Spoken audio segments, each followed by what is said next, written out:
여러분 반갑습니다. 한 분 한 분 직접 뵙지는 못하지만 이렇게 영상으로 인사드립니다. 세미연의 김궁헌 목사입니다. 인도 선교 하시는 분들 정말 잘 선택했습니다.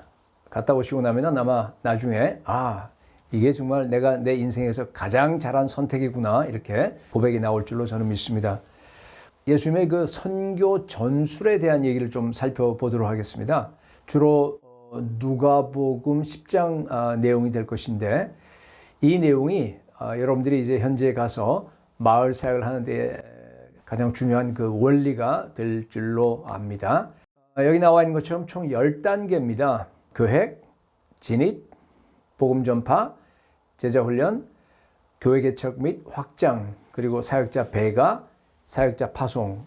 방금 한 그 7개 단계까지가 바로 여러분들이 이제 혹은 또 마을 개척하는 우리 현지 사역자들이 가서 실제로 개척을 하는 단계이고, 그 뒤에 나와 있는 8번째, 9번째, 10번째 피팍을 예상하라, 성과를 점검하라, 또 성과가 아니라 주님과의 그 관계에서 기뻐하라고 하는 것은 사역을 하는 전 과정에 해당되는 것이라고 여러분들이 보면 되겠습니다. 단기 선교로 가서 여러분들이 이제 마을에 들어와서 교회 개척을 할 때는 이 과정을 다 거치지는 않습니다. 대부분 다 현지 사역자들이 그 과정들을 겪을 거고, 여러분들은 여기에 주로 2번째, 3번째 진입과 복음 전파에 대한 내용들만을 이제 하게 될 것입니다. 그런데 왜 이렇게 전체 과정을 다 강의하느냐? 여러분들이 큰 그림을 다 보면서 여러분들이 그 일을 하셔야 됩니다. 하나님 나라가 어떻게 확장되는지 큰 그림을 보는 시간을 잠시 갖도록 하겠습니다. 자, 이제 하나씩 살펴보는데 첫 단계는 계획입니다.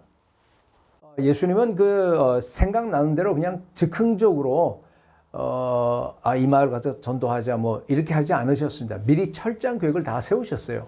누가복음 10장 1절을 한번 보십시오. 한번 같이 읽어볼까요? 주께서 따로 70인을 세우사 친히 가시려는 각 동네와 지역으로 둘씩 앞서 보내시며, 이렇게 되어 있습니다. 거기 보니까 뭐예요? 따로 70인을 세웠다 그랬어요. 여러 제자들이 있을 텐데 그 중에서 따로 70명을 선발했어요. 그래서 세우신 겁니다. 12제자를 선택할 때 예수님은 철야기도 하시잖아요. 여러분 아시다시피. 근데 아마 이 70인 제자들을 따로 세우실 때도 예수님께서 기도를 많이 하셨을 걸로 봅니다. 또 여기 보니까 친히 가시려는 각 동네와 지역 이렇게 나오죠. 친히 가시려는. 다시 말해서 내가 저 동네를 가서 복음해야겠다라고 예수님은 미리 머릿속에 또 의도 속에 어떤 동네와 그 마을 지역들을 갖다가 미리 계획했다 그런 뜻입니다. 인도에는요, 여러분들이 오시기 전에 우리 사역자들, 인도 사역자들이 미리 UUPG 혹은 MUPG 그 동네들을 갖다가 어디 가서 교회를 개척하겠다 하는 그 마음을 가지고 다 이렇게 계획을 합니다. 계획할 때 지역 조사를 다 합니다. 우리 미개척 종족 선교를 하는데 이것은 흔히 이제 하는 말로 how보다는 where가 더 중요하다 이런 말을 씁니다. 우리 선교하는 방식은 좀 다를지 모르지만은 그러나 그거보다 더 중요한 게 뭔가 하면요, 어디 가서 어느 마을에 가서 어느 지역에 가서 선교하냐가 중요합니다. 왜냐하면 한 번도 예수 이름을 들어보지 못한 마을들이 너무나 많기 때문에 그렇습니다.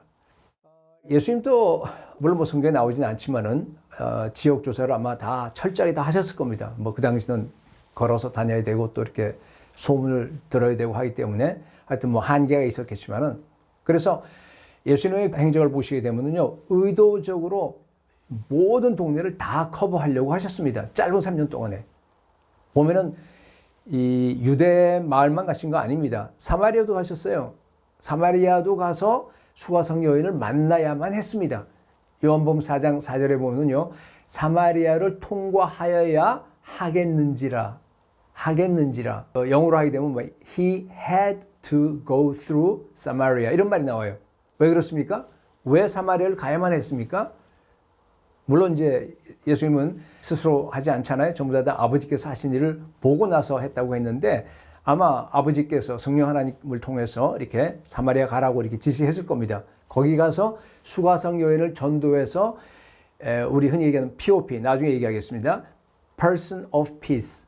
그 사람을 평안의 사람으로 세워서 이 평안의 사람이, 이 여인이, 수가성 여인이 온 그 사마리아를 갖다가 복음 전할 수 있도록 하기 위해서 가셔야만 했습니다. 또 보면은 데카볼리에 가서도 거라사 광인을 만나야만 했습니다. 거라사 광인을 POP로 평안의 사람으로 만들어서 그 사람을 통해서 이제 데카볼리를 갖다가 전도하려고 하는 그런 계획을 세우셨던 것 같아요. 그래서 누가복음 8장에 보면은 배 타고 갈릴리 호수를 건너서 그 먼 호수를 건너서 거라사 광인을 만나고 치유하고 또 복음 전하고 그죠? 그러고 나서 그 사람을 이제 따라온다 그러니까 따라오지 말라 그러잖아요. 그리고 거기 남아서 이 큰 일을 갖다가 전하라고 이렇게 해서 POP로서 거기서 이제 제자 한 사람을 세워서 거기서 복음을 전하는 발판을 마련하기 위해서 이제 가신 겁니다. 바울도 마찬가지입니다. 예수님처럼 선교하셨어요. 로마서 15장 19절에 보니까 예루살렘에서 일루리곤까지 그리스도의 복음을 편만하게 전했다라고 그렇게 바울이 고백합니다.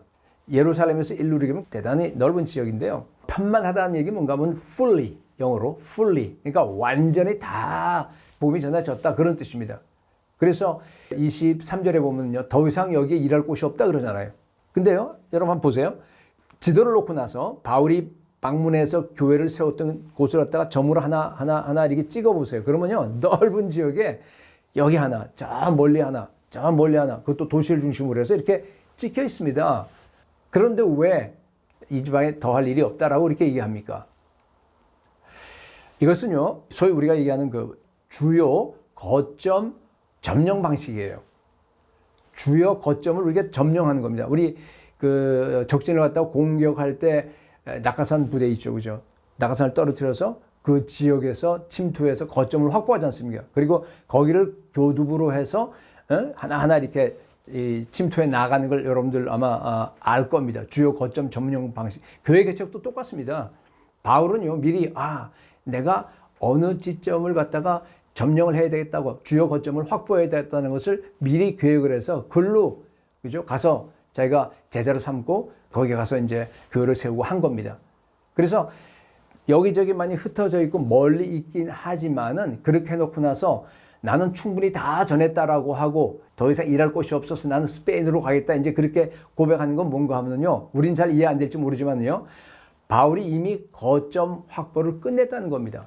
그러면 그렇게 한 점에서 한 점 사이에 비어있는 그 사람, 그 지역들은 어떡합니까?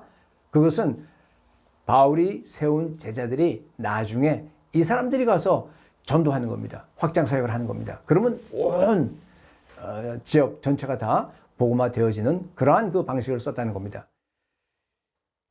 그래서요, 선교라고 하는 것은 이게 전쟁입니다. 그래서 선교팀을 구성할 때는요, 반드시 여러분 군사로 보내야 돼요. 훈련을 잘 시켜야 됩니다.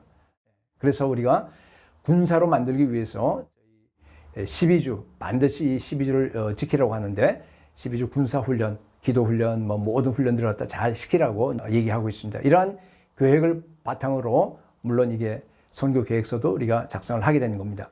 자, 지금까지 한 게 첫 번째 단계 계획이고 두 번째 단계는 이제 마을 진입입니다. entry. 누가복음 10장 1절 하반절에서 2절까지를 한번 같이 읽어볼까요?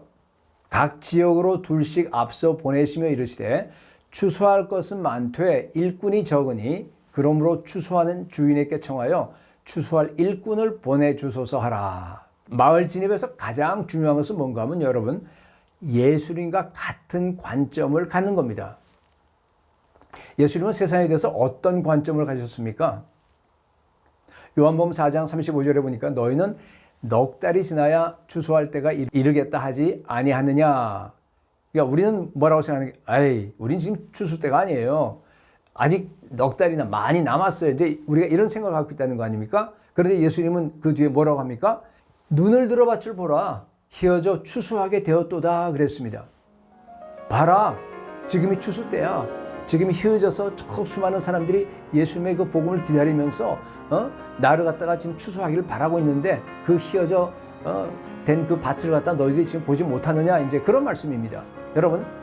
여러분들도 이 마을에 들어갈 때는요, 가장 중요한 것이 예수님의 그 마음을 가지셔야 돼요. 예수님의 관점을 가지셔야 됩니다.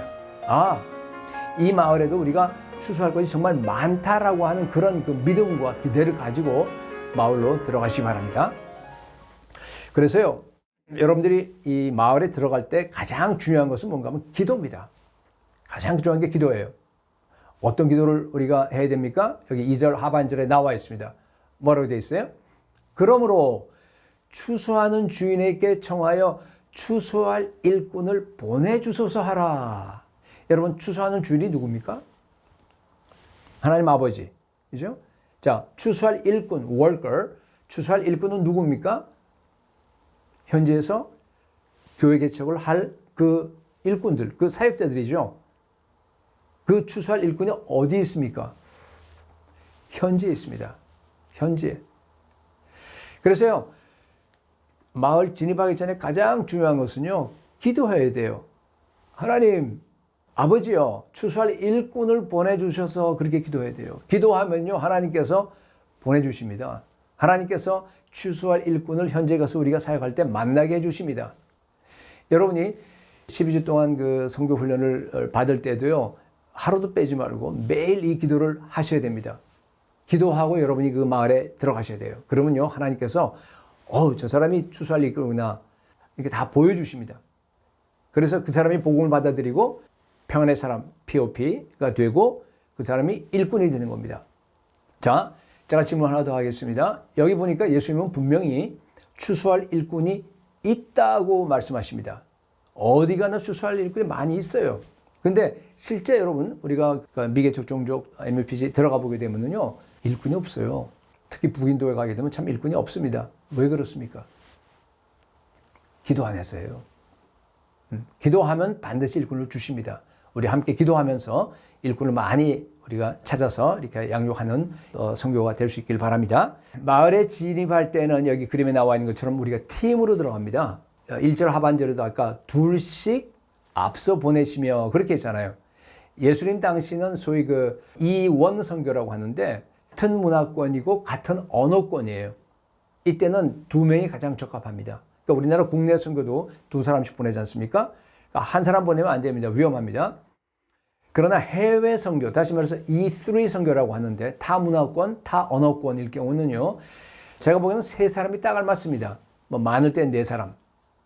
여기 사진 지금 네 사람으로 되어 있는데 교회 개척, 우리 선교팀 이렇게 돼 있죠. 여기 마란타 비전 교회에서 이렇게 네 사람이 지금 한 팀이 됐어요. 맥시멈입니다. 세 사람이 가장 좋습니다. 그리고 보니까 뭐가 있어요? 통역자가 있고 이제 운전사하고 같이 이렇게 기사죠. 하고 같이 이렇게 한 차를 타고 이제 늘 다니게 됩니다.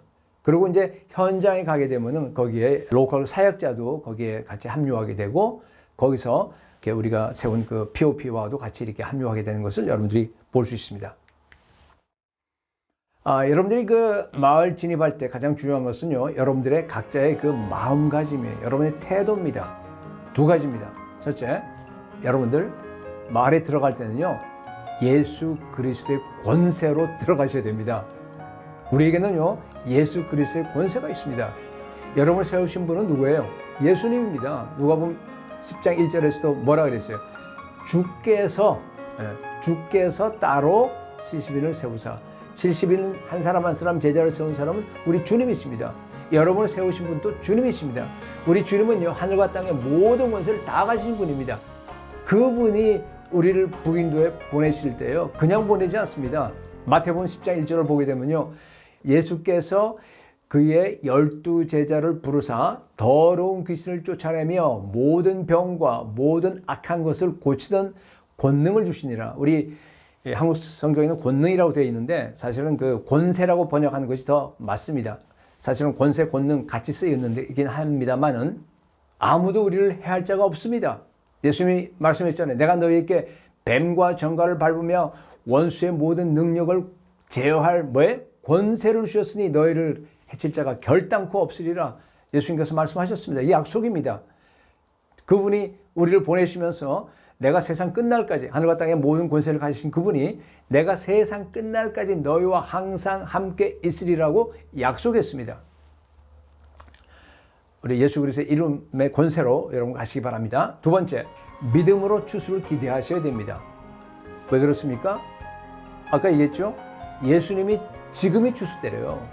여러분이 가는 그때가 그 지금이 추수 때입니다. 눈을 들어 밭을 보라. 희어져 추수하게 되었다고 분명히 말씀하셨습니다. 예수님이 추수때라면 추수때인 겁니다. 여러분 가는 곳마다 추수가 이루어질 줄로 믿으시기 바랍니다. 믿음은요 하나님의 영광을 봅니다. 믿은 대로 됩니다.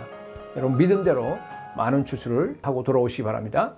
다음 단계가 이제 세 번째 복음 전파입니다. 누가복음 10장 3절에서 6절까지 말씀인데 한번 같이 읽어볼까요? 갈지어다 내가 너희를 보냄이 어린 양을 이리 가운데로 보낸 것 같도다. 전대나 배낭이나 신발을 가지지 말며 길에서 아무에게도 문안하지 말며 어느 집에 들어가든지 먼저 말하되 이 집이 평안할지어다 하라. 만일 평안을 받을 사람이 거기 있으면 너희의 평안이 그에게 머물 것이요 그렇지 않으면 너희에게로 돌아오리라. 여러분들이 마을에 들어가서 복음을 전해야 되는데요. 세 가지 원칙이 있습니다. 굉장히 중요한 원칙입니다. 첫 번째 원칙은 뭔가 하면요. 오직 복음만 가지고 간답니다. 방금 우리 읽은 아까 4절 말씀해 보니까 10장 4절 전대나 배낭이나 신발을 가지지 말라 그랬잖아요. 그 마태복음 10장에 보면 이런 말씀이 있어요. 전대에 더 세부적으로 금이나 은이나 동이나 뭐 이런 걸 가져가지 말라. 배낭이나 또는 뭐 두 벌 옷도 가져가지 말라. 뭐 이런 말씀도 있습니다. 이게 무슨 말씀이에요? 오직 복음만 가지고 가라. 그런 말씀입니다. 아주 중요한 원칙입니다. 그 메란트 비전교회가 처음 그 인도 선교를 가기 시작할 때는 이 성경 원칙을 저희들이 잘 몰랐어요. 그래서 뭐 아이들 줄 사탕도 가져가고요. 풍선도 가져가고 그 사람들 마음이 부드러워져야 되잖아요. 그래서 뭐 정수기도 갖다 막 설치해 주고요. 또 태양광 램프 뭐 이런 것들도 갖다 주고 뭐 어떨 때는 이제 사람들 불러 모으기 위해서 무슨 뭐 태권도 공연도 하고 부채춤도 준비해서 하여튼 별걸 다 이게 했는데 나중에 보니까요. 그러한 것이 오히려 복음 전파하는데 방해가 된다고 하는 것을 깨달았습니다. 나중에는 이제 이런 그 시행착오를 겪으면서 이제 우리가 이제 깨달은 겁니다. 이 말씀은 뭐 물론 뭐 전에부터 얼마나 우리가 자주 읽은 말씀입니까? 그런데 그 말씀이 알기는 알았지만 실제로 이것이 오늘날도 이 선교 현장에서 우리가 지켜야 될 그러한 그 원칙이라고 하는 데까지는 이르지 못했어요. 그건 깨닫지 못했습니다. 이제 이것을 우리가 깨닫고 나서 이것이 오늘날도 적용되어야 될 그 예수님의 명령이라고 하는 것을 우리가 깨닫고 나서는 3차 선교에서부터는요 아무것도 안 가져갔어요. 오직 복음만 가져갔습니다. 복음이라고 하는 것은 뭐예요? 내 이야기하고 예수 얘기, 하나님 얘기, 그죠? 내 이야기는 나의 간증, 그 다음에 하나님 얘기, 복음 제시하는 거, 그것만 가지고 와서 우리가 선교에서 정말 큰 열매를 맺게 되었습니다. 그 두 번째 원칙이 뭔가 하면요, 오직 하나님만 의지한다입니다. 다른 말로 철저하게 여러분 성령의 음성을 듣고 성령께 순종하셔야 됩니다. 선교지에 가게 되면요, 미리 철저하게 계획은 잘 많이 해야 돼요. 계획 안 하고 막 아무 준비 없이 가면 안 되죠. 우리가 철저하게 준비를 하는데 항상 우리가 어떤 생각을 해야 되냐면 이 준비한 대로 안 된다고 하는 것을 항상 생각하셔야 돼요. 보면 뭐 별일들이 다 생깁니다. 상상하지도 못했던 그런 갑작스러운 일들도 자주 생기기 때문에 여러분들이 선교지 일단 가게 되면은 철저하게 하나님만 의지하고 성령 하나님께 기도하고 그분의 음성을 듣고 그분께서 지시하는 대로 따라가는 것이 가장 확실합니다. 가장 안전합니다. 아까 누가복음 10장 4절에 보니까 전대도 뭐 배낭도 무슨 뭐에 신발도 가져가지 말라. 다시 말해서 개인적인 그 필요까지도 하나하나 다 준비하지 말라 이런 얘기 아니겠어요? 오직 하나님께 다 맡기라는 거예요. 심지어 길에서 인사도 하지 말라 그러잖아요. 그게 무슨 얘기예요? 당시에는요 호텔이 없었어요. 여인숙이 어떤 사람이 그 어느 전혀 모르는 동네 가니까 가서 우리를 갖다 만나서 먹여주고 재워준 사람이 있어야지만 우리가 거기서 생존할 수가 있었습니다. 그러니까 이제 마을에 들어가면 인사하면서 야 혹시 저 사람이 재워주고 먹여줄 그 우리가 흔히 얘기하면 그 평안의 사람이라 그러는데 POP가 아닌가 저 사람이 아닌가 하고 막 생각하면서 찾으면서 이렇게 인사도 하지 말라 그런 뜻입니다. 그럼 어떻게 하죠? 기도하면 우리 하나님께서 평안의 삶을 갖다가 나한테 붙여주십니다. 저 사람이 평안의 사람이구나 하면서 그걸 볼 수 있는 눈을 나에게 보게 해주십니다. 그렇기 때문에 오직 성령의 음성에만 집중하라고 하는 그런 뜻입니다. 물론 뭐 오늘날은 시대가 바뀌었어요. 우리가 호텔에서 삽니다. 또 우리가 다 뭐 사 먹고 뭐 등등 이렇게 다 하는데 돈도 가져가야 돼요. 배낭도 가져가야 됩니다. 그러나 원리는 똑같습니다. 여러분, 오직 하나님만 의지하셔야 됩니다. 자, 다시 당시로 돌아가세요. 옛날 그 예수님 당시에 누가 먹여주고 누가 재워줍니까? 하나님이 예비한 평안의 사람이 먹여주고 재워줍니다. POP, Person of Peace. 이것이 세 번째 원칙입니다. 그러니까 하나님이 예비한 평안의 사람을 기도하면서 여러분이 찾아야 됩니다. 물론 오늘날 아까도 얘기했지만은 그 POP 집에서 우리가 먹고 자지 않아요. 잠시 환대를 받고 거기에 머물 수는 있지만은, 그러나 평안의 사람은 동일하게 찾아야 됩니다. 자, 오늘날 우리 선교 환경에서 평안의 사람이 누구냐? 평안의 사람은요, 세 가지 조건이 만족돼야 됩니다. 첫째는요, 동네에 가서 우리를 갖다가 자기 집에 영접하는 사람, 우리를 영접하는 사람이에요. 근데 두 번째는 뭔가 하면요, 그냥 우리를 영접해서 음식만 주고 뭐 그걸로 끝나면 평안의 사람이 아닙니다. 우리가 전하는 그 복음을 받아들여야 돼요. 우리가 전하는 복음을 받아들여야 된다는 게 두 번째고요. 마지막 세 번째는요, 자기 식구들과 또 친척들을 갖다가 모아놓고 한 곳에 다 모아놓고 나서 우리가 가서 복음을 전할 수 있도록 해주는 사람. 그 세 가지 조건을 만족되면 우리가 평안의 사람이라고 합니다. 자, 그런데요, 여러분들이 단기 선교하는 동안에, 그 짧은 기간 동안에 전혀 모르는 먼 동네에 들어와서 예수님 들어보지도 못한 가서 평안의 사람 찾는 거 어려워요. 쉽지 않아요. 시간도 없고. 여러분은 외국인입니다. 거기 들어가면 금방 눈에 띄어요. 저 사람, 그럼 사람들이 막 구경하러 와요. 다 봅니다. 누구나 다 봅니다.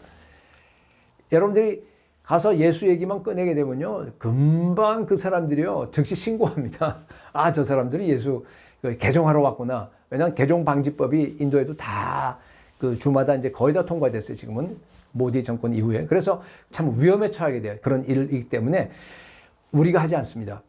현지 사역자들이 미리 우리가 오기 전에 그 동네에 들어가서, 계획한 그 동네에 들어가서 POP를 다 찾아놓습니다. 우리는 마을에 들어가서 사람들하고 인사도 안 합니다. 그냥 즉시로 미리 찾아 있는 그 사람 집으로 그냥 빠른 속도로 들어갑니다. 들어와서 그 가정이기 때문에, 자기 친척들과 자기 그 식구들이기 때문에 그 안에 들어가서 우리가 복음 전도를 하고 가정교회를 개척하는 겁니다. 그래서 평안의 사람이 예수 믿고 새신자가 돼서 훈련받아서 가정교회 지도자가 되고 뭐 이렇게 이제 쭉 올라가게 되는 겁니다. 자, 네 번째 단계입니다. 제자 훈련입니다. 누가복음 10장 7절 함께 읽어볼까요? 그 집은 그 POP 집입니다. 유하면서 주는 것을 먹고 마시라. 일꾼이 그 싹을 받는 것이 마땅하니라. 이 집에서 저 집으로 옮기지 말라. 예수 믿고 자기 집에 이제 그 당시로 돌아가서 자기 집에 머무는, 옛날에 호텔이 없었으니까 머무는 그 사람 집에서 왜 옮기지 말라 그럽니까? 이것은 뭔가 하면요, 그 집에 먹고 자면서 머물면서 제자 훈련을 해야 되기 때문입니다. 제자가 한 사람 훈련하는데 오래 걸립니다. 제자가 될 때까지 한 사람에게 집중하라는 겁니다. 그 사람에게 자꾸 여기저기 옮겨다니지 말라는 얘기예요. 그 집의 모든 가족들과 모든 그 친척들도 다 전도해서 거기에 가정교회가 세워질 때까지 움직이지 말라는 겁니다. 그러니까 오늘날도 그 원리는 똑같습니다. 여러분들은 뭐 잠시 왔다가 가지만은 우리 인도에서는 단기팀이 떠나게 되면은요, 그때부터 현지 사역자가 이제 새로 믿은 그 POP가 새 신자가 된다 그랬잖아요. 그 새 신자에게 훈련을 합니다. 첫 번째 훈련은 또 뭐 1일 훈련도 있고 한데, 이 5일 훈련, 5일 동안을 갖다가 이제 계속 훈련하게 됐는데, Ten Commands, 예수님의 10가지 명령을 갖다 가르칩니다. 가르쳐 지키게 하라고 했기 때문에. 그래서 제자들 갖다 계속 이렇게 세워갑니다.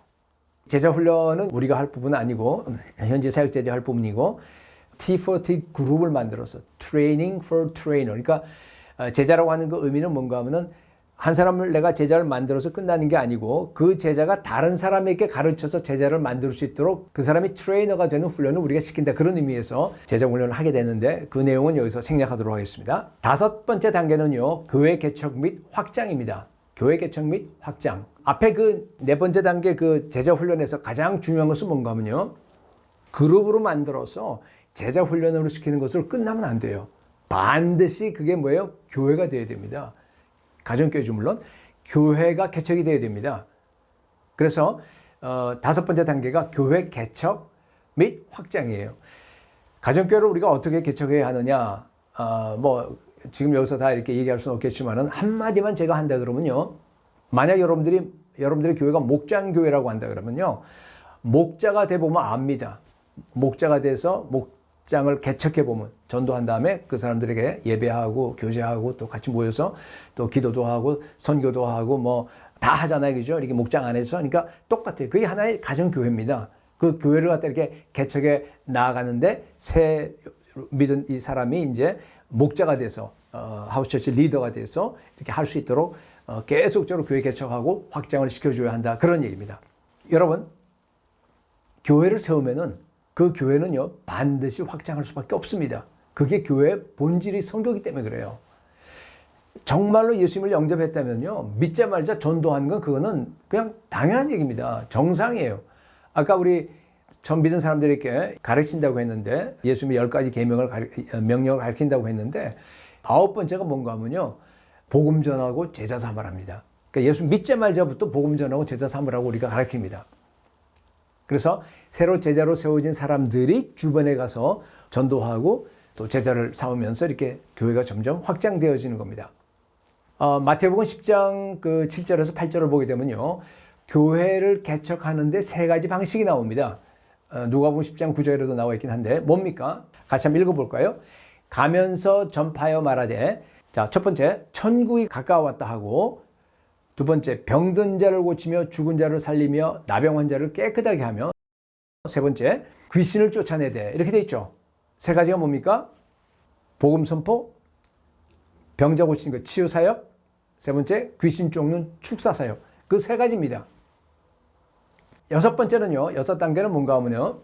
사역자를 배가시켜라. 교회가 개척이 되고 나면은요. 교회 안에서 계속해서 이 worker, 사역자들을 갖다가 여러분들이 배출하셔야 돼요. 계속 훈련하고 양성하셔야 됩니다. 배가시켜야 됩니다.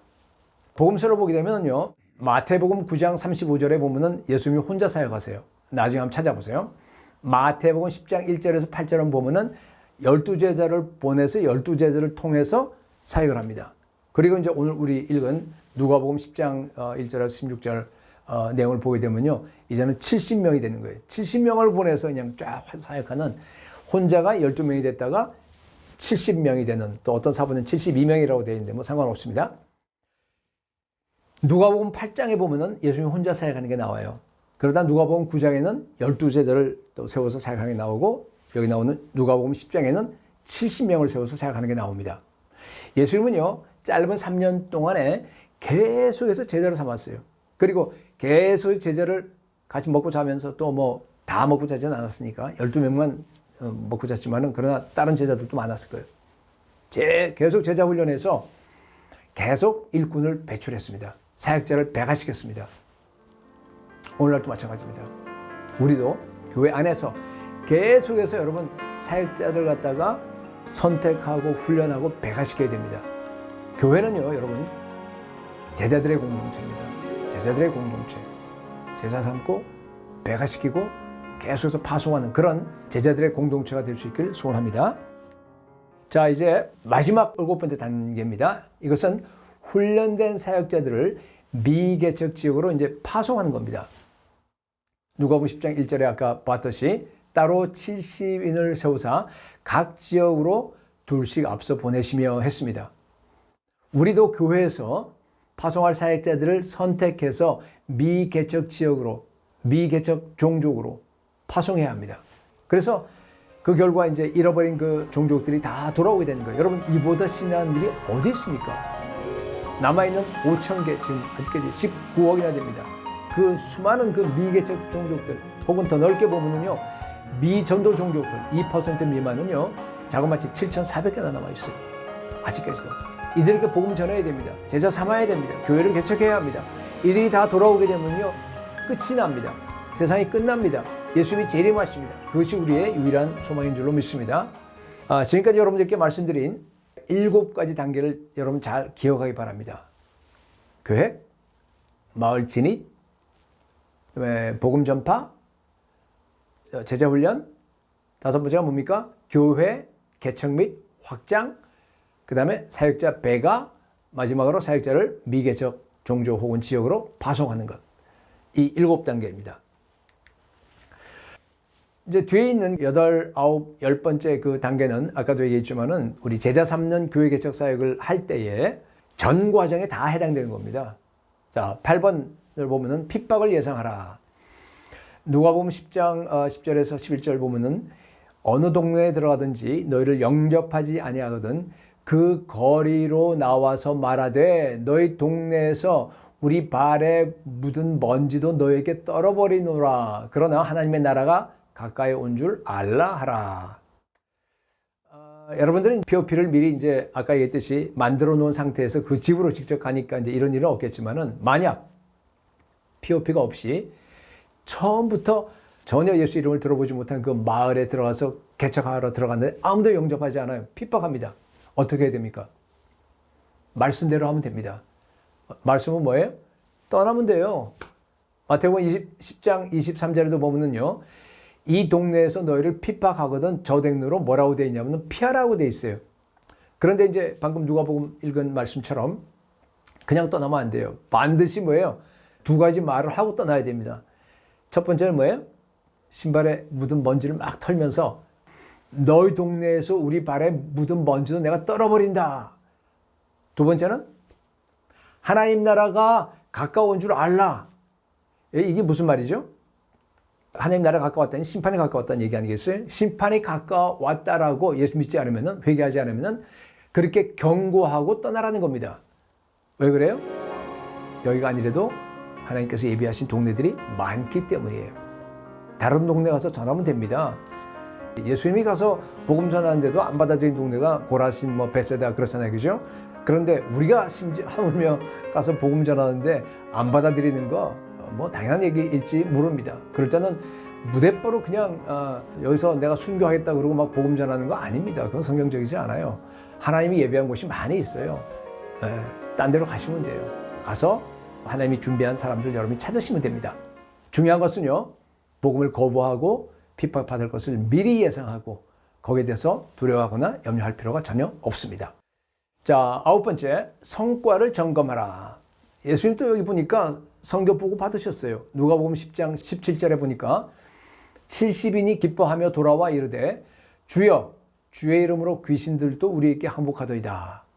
또 누가복음 9장 10절에 보니까 사도들이 돌아와 자기들이 행한 모든 것을 예수께 여쭈니. 그러니까 여쭈니라는 얘기 뭔가 하면은 they reported, 보고했다 그런 뜻입니다. 막 제자들이 누가복음 10장에서 막 신이 났어요. 선교지에서 일어났던 일을 갖다가 예수님께 하나하나 막 다 보고했어요. 다 얘기했습니다. 우리도 보고하는 것이 필요합니다. 우리도 선교의 성과를 갖다가 우리가 점검할 필요가 있습니다. 그러나 주의할 것은 기업체에서 실적 보고하듯이 그렇게 선교 평가하고 보고하면 되지 않습니다. 단순히 예수님의 영접한 숫자, 무슨 예수님을 영접한 숫자, 무슨 세례 준 숫자, 가정교회 숫자, 물론 그것이 필요하죠. 당연히 필요하긴 한데 그것만으로 선교를 평가할 수는 없습니다. 그렇기 때문에 거기에 어떤 그 밸런스가 필요합니다. 그리스도인의 사역 방식은요. 성령이 인도하는 대로 스스로 몰입해 있대서 스스로 목표를 정하고 스스로 자기 자신을 점검하는 겁니다. 우리는 선교 비즈니스 한 사람들이 아니기 때문에 그렇습니다.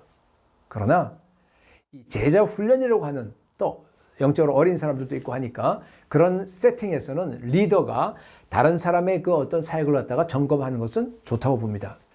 마지막 10번입니다. 성과가 아니라 주님과 관계에서만 기뻐하라. 우리 누가복음 10장 20절 같이 한번 읽어볼까요?